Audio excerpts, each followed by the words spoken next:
Bonjour tout le monde. Alors aujourd'hui on se retrouve pour réaliser le budget du mois d'avril.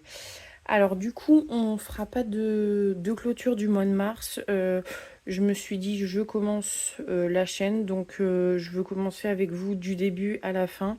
Là on va commencer par le budget du mois d'avril et puis le reste on fera tout ensemble comme ça au moins vous verrez comment je fonctionne vraiment du budget au remplissage de chaque semaine et puis à la clôture du mois. Voilà, donc hop, je décale tout ça. Donc on va commencer, hop, forcément par le début. Donc je vous zoome un peu pour que vous voyez mieux ce que je note. Donc, excuse-moi, je vous fais bouger. Donc je vais tout noter. Donc salaire 1, salaire 2. Donc là, on a des aides. Donc on a l'ACMG. Ça, c'est une aide de la CAF pour la nourrice de ma fille. Là, je vais séparer en deux, mais c'est deux sommes différentes, mais je les reçois en même temps. Mais pour que vous compreniez bien, donc j'ai mon complément de 80%, parce que vous savez que pendant 6 mois après un congé mat, on a un 80% de droit et du coup on est compensé un petit peu par la CAF. Et on a l'allocation de base. Je vais mettre alloc base. Voilà. Donc pour tout ça, nous avons. Alors pour mon salaire, je vais mettre 2150. J'ai fait des week-ends en heures sup, donc je pense avoir un petit peu plus, mais je préfère mettre un minimum et puis ce que j'ai en plus ou ce que j'aurais peut-être en plus, le mettre directement en épargne. Donc mon conjoint, salaire de 1700. Il aura peut-être un peu plus, on ne sait pas trop encore combien il aura, parce que du coup c'est le premier mois où il touchera son salaire dans sa nouvelle boîte. La CMG c'est 319, 80 j'ai 159 et là j'ai 184. Donc hop, on va faire le calcul. Donc je vous montre 2150 plus 1700 plus 319 plus 159 plus 184. Nous sommes à 4512. Donc nous allons noter 4512 juste ici. Ensuite, crédit dette. Donc, comme je vous l'ai dit, on a fait construire notre maison. Donc, forcément, nous sommes propriétaires de notre maison et nous avons un crédit pour la maison. Et j'ai un crédit voiture. Hop. Donc, pour la maison, nous avons un crédit de 920 € tout compris. Et pour la voiture, j'ai un crédit, parce que c'est ma voiture, de 200 €. Donc nous sommes à 1120 €. Ensuite, dans les dépenses variables, donc nous avons les dépenses de la nourrice de notre fille et l'autoroute, parce que nous avons le badge télépéage Ulysse. Alors du coup, le badge télépéage, en fait, il fonctionne. On passe et on a une facture du mois qu'on paye le mois d'après. Donc là, en fait, tous les déplacements qu'on a eus au mois de mars, on va les payer au mois d'avril. Donc ça nous permet de savoir combien on va payer. Donc là, pour la nourrice, j'ai pas encore fait la déclaration, mais normalement, nous allons être aux alentours de 640 et 126 € d'autoroute. Alors, on va payer un peu cher d'autoroute ce mois-ci. On ne paye pas tous les mois ça. C'est que ce mois-ci, on est allé chez mes grands-parents qui habitent à 500 km de chez nous. Donc, forcément, l'autoroute, ça coûte très cher. Je vais vous dézoomer un tout petit peu pour que vous voyez un peu tout. Voilà, parfait. Je pense que vous voyez bien. Donc ensuite, alors les dépenses fixes, je les fais en 3 catégories. On a notre compte commun, j'ai mon compte perso et mon conjoint a son compte perso. Donc c'est vrai que les dépenses sont un peu éparpillées sur les 3 comptes, ce qui est un peu compliqué, mais par la suite, il faudrait que j'essaye d'un peu plus tout rassembler parce que c'est plus compliqué pour moi à gérer le budget. Après, dites-moi s'il y en a parmi vous qui procèdent pareil que moi et comment vous faites pour bien gérer le budget. Donc, dans un premier temps, nous avons EDF. Ensuite, nous avons la box. Donc, nous sommes chez SFR. Des frais bancaires, forcément. Frais banque. Nous avons l'assurance maison. La mutuelle. Hop, et du coup, on a, je mets téléphone. C'est le téléphone de mon conjoint qui passe sur ce compte-là. Voilà. Donc, ensuite, sur mon compte, j'ai forcément des frais bancaires aussi, parce qu'on a une carte bleue pour chaque compte. Faudrait peut-être que j'essaie de voir à en supprimer une. Red, c'est mon téléphone. Et assurance voiture. Tac. Et du coup, hop, en rouge, c'est ce que mon conjoint a besoin sur son compte courant. Donc, ce qui prend son assurance voiture, il a quoi d'autre? Il paye, c'est lui qui paye Amazon Prime. Parce qu'on a Amazon Prime et on a Netflix. Et du coup, Netflix passe dans la box. Et il a ses frais bancaires. Et il a, je crois, un abonnement Microsoft ou quelque chose comme ça. Voilà. Donc, EDF. Alors, ce mois-ci, nous, on est mensualisé. Donc, on paye tous les mois pareil. Et ce mois-ci, il y a la régule. Du coup, pour EDF, ce mois-ci, on va payer 97 euros. D'habitude, on est à 203 euros par mois. On a une chaudière à gaz. Donc, je sais pas vraiment si on paye cher ou pas. On essaye au maximum de faire des économies, comme tout le monde, parce que ça coûte cher. SFR, on est à 34. Les frais bancaires, on est à 7 euros. L'assurance maison, on est à 34 euros. La mutuelle, pour l'instant, je vais mettre 64 euros. Pour nous trois, je vais peut-être pas payer 64 euros parce que mon conjoint du coup a changé de boîte et il faut que je l'affilie, enfin que je remplisse les documents pour qu'il aille à la mutuelle de sa nouvelle boîte. Et du coup, il y aurait 50% de prix en charge. Donc en fait, moi je paierais 30 et quelques euros pour moi à cette mutuelle-là. Et du coup, ma fille et mon conjoint seraient à la mutuelle du travail de mon conjoint. On paye ça pour l'instant, on est au crédit mutuel et on a pris la base parce qu'on n'a pas de pathologie particulière. Bon, j'ai des lunettes, mais ça sert à rien en fait. Je les change pas tous les 4 matins, ça sert à rien de payer des 1000 et des 100 et finalement ça revient au même. Donc on a pris la moins chère. Par contre, ce que j'ai pris une option, enfin une extension, on va dire, de la mutuelle pour les médecines, tout ce qui est médecine douce, donc ostéopathe, tout ça. Et du coup, moi, ça me coûte 12,50 € par mois. Donc, c'est ajouté aux 64 euros. Téléphone, il est à 15 euros. Donc, sur mon compte, frais bancaires, j'ai 6 euros.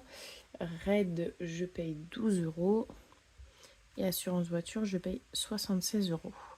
Et du coup, sur le compte de mon conjoint, il a besoin de 60 euros pour les petites choses que je vous ai dit. Donc là, du coup, je vais recalculer parce que c'est pas pareil. Ça a changé avec EDF. 34 plus 7 plus 34 plus 64 plus 15 plus 6 plus 12 plus 76 plus 60. Donc nous sommes à 405 € de dépenses fixes. 405. Et du coup, ensuite, nous allons faire le reste à vivre. Donc, 4512.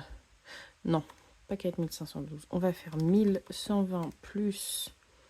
Ah, j'ai oublié de faire le total des dépenses variables. Alors, attendez, on va faire ça d'abord. 640 plus 126. On est à 766 de dépenses variables. Donc, 1120 plus 766 plus 405. Toc. On est à 2291 de dépenses. 2291. Voilà. Alors, oui, forcément, par exemple, rien que pour la nourrice, on a des... C'est pas des comptes ronds, hein. C'est des comptes avec des virgules, tout ça. Personnellement, j'arrondis au-dessus. Comme ça, au moins, j'ai toujours un petit résiduel sur mon compte. C'est plus sûr, je trouve. Donc, 4512 moins 2291, il nous reste 2221 en reste à vivre. 2221, ça fait beaucoup de 2 tout ça. Hop, voilà. Donc, ensuite, nous allons passer aux enveloppes du mois. Donc, je vais vous expliquer un petit peu comment moi je fonctionne. Comme tout le monde, j'ai des enveloppes au mois et des enveloppes à la semaine. Donc, hop, les courses. Je prends une enveloppe à la semaine pour ma fille. Donc, hop, je vais mettre bébé pour tout ce qui est racheter du lait, racheter des couches, si elle a besoin. Bon, là, elle a 8 mois et demi, mais on lui fait à manger. Personnellement, je prends pas des petits pots. J'ai fait énormément de purée maison, mais du coup, j'avais un énorme colis de carottes, donc je lui ai fait beaucoup de purée de carottes. Mais bon, elle va pas manger tous les jours ça, donc maintenant je lui achète les purées, vous savez, les purées surgelées en fait qu'on trouve dans les... même pour nous quoi, les purées normales. Et là, je me suis mise à acheter des Yuji parce que j'ai essayé de lui mixer de la viande et franchement, c'est galère. Donc, je lui prends des Yuji. Donc, voilà, c'est un peu pour tout ça. L'essence. Alors, j'ai mal fait mon coup. Je vais pas mettre l'essence tout de suite. Je vais mettre imprévu. Toc. Hop. Santé. Perso. Toc. Sortie. Et l'essence, je vais la mettre en bas. Toc. Et du coup, je vais faire une partie pour mon conjoint. Je vais le mettre en rouge. Donc, pour mon conjoint, je vais lui mettre des frais kilométriques parce que à son nouveau travail, il a une voiture de fonction. Sauf que vu qu'il vient de commencer, pour l'instant, il n'a pas de carte pro. Donc, en fait, il faut qu'il avance toutes les semaines toutes ses dépenses professionnelles. Donc, tout ce qui est essence, péage et les repas du midi. Donc, je vais mettre frais kilo pour frais kilométriques. Et du coup, mon conjoint fume. Donc, tabac et perso pour lui. Voilà. Et je crois que je n'ai rien oublié. Si, je voudrais mettre... sauf que j'ai plus de place. Bon, je vais le mettre en dessous et puis... par la suite, les frais kilométriques disparaîtront, hein, parce que du coup, il aura une carte professionnelle.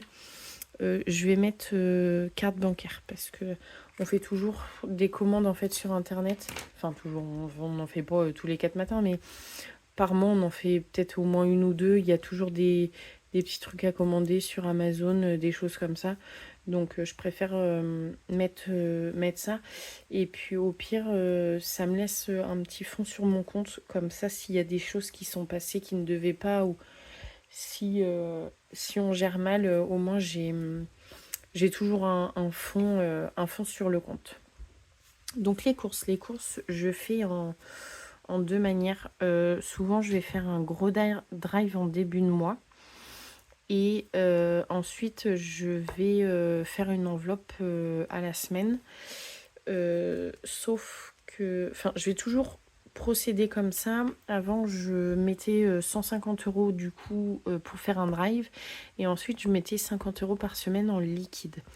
Sauf que on a été à la diététicienne il y a un peu plus d'un mois et demi.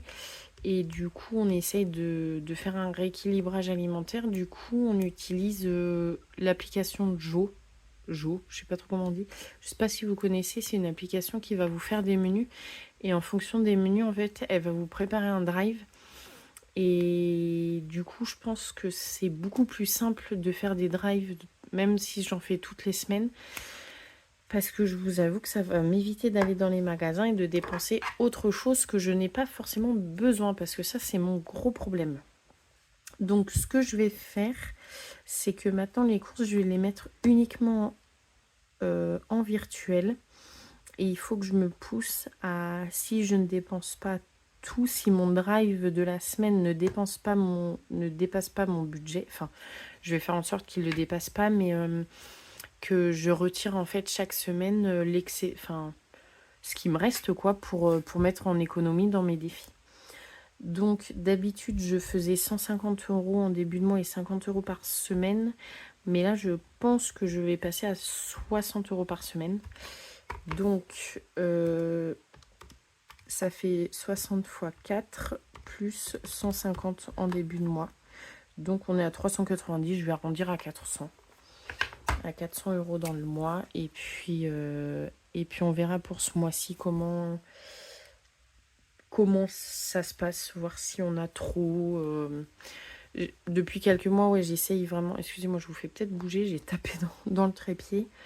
J'essaie d'adapter au mieux et puis en fonction de l'inflation parce que ça coûte cher. Donc bébé, on est à 80 € par mois. Excusez-moi, je parle beaucoup, la vidéo va être peut-être un peu longue, mais c'est le premier, je vous explique un peu tout. Imprévu, on est à 40 €, on met 10 € par semaine, donc ça c'est de l'espèce. Hop. Santé, je mets 20 € dans le mois, donc c'est une enveloppe au mois, en espèces aussi. Perso, sortie, je vais attendre un petit peu avant de les noter. Essence, je vais me mettre... Alors, et on est au mois d'avril. Est-ce qu'on a des week-end prévu? On va sûrement aller chez mes beaux-parents qui habitent à la mer. Donc, je vais mettre 250 pour être sûre. Hop, donc ça, c'est du virtuel. Les frais kilométriques, je vais lui mettre 250 parce que... Alors, c'est à la semaine, mais vu qu'il a un camion, dès qu'il fait un plein, en fait... c'est facilement 130-140 € le plein. Donc je préfère qu'il ait un fonds. Puis ça, au pire, à la fin du mois, il les passera en épargne. Tabac. Alors tabac, il est à pas mal de tabac. Je vais mettre 200 €. Donc il fume des blondes et des roulés quand il est à la maison. Et perso, du coup, je vais attendre. Je vais voir déjà ce qui nous reste. Donc à la base, il nous restait 2220. Donc là, on est à 400 plus 80 plus 40 plus 20, 250 plus 250 plus 200. Donc là, on est à 1200. Donc il nous reste 1000 €. Donc c'est plutôt pas mal, sachant qu'il y a les épargnes à mettre. Et je vais pas mettre 1000 € là-dedans, vous inquiétez pas. Je vais en garder pour les épargnes quand même. Donc perso, je vais nous mettre 60 €. 70. Là, je vais mettre 120 € de sortie. Et je vais mettre 70 € de perso chacun. Et je vais mettre 50 € en carte bancaire. Donc 1240 plus 70 plus 120 plus 70 plus 50. On est à 1550. Donc je revérifie si je me suis pas trompée. Hop, 400 plus 80 plus 40 plus 20 plus 70 plus 120 plus 250 plus 250 plus 270 plus 50. 1550. Parfait. Donc ensuite je fais 2221 moins 1550. Il nous reste 670. Je vais pas mettre 1 euro en épargne. Donc 670. Donc je le note ici. Et ensuite je fais mes épargnes. Donc pour les épargnes, fonds de secours, je vais mettre dans événements. Événements, parce que on va baptiser notre fille au mois de septembre et faire ses 1 an du coup.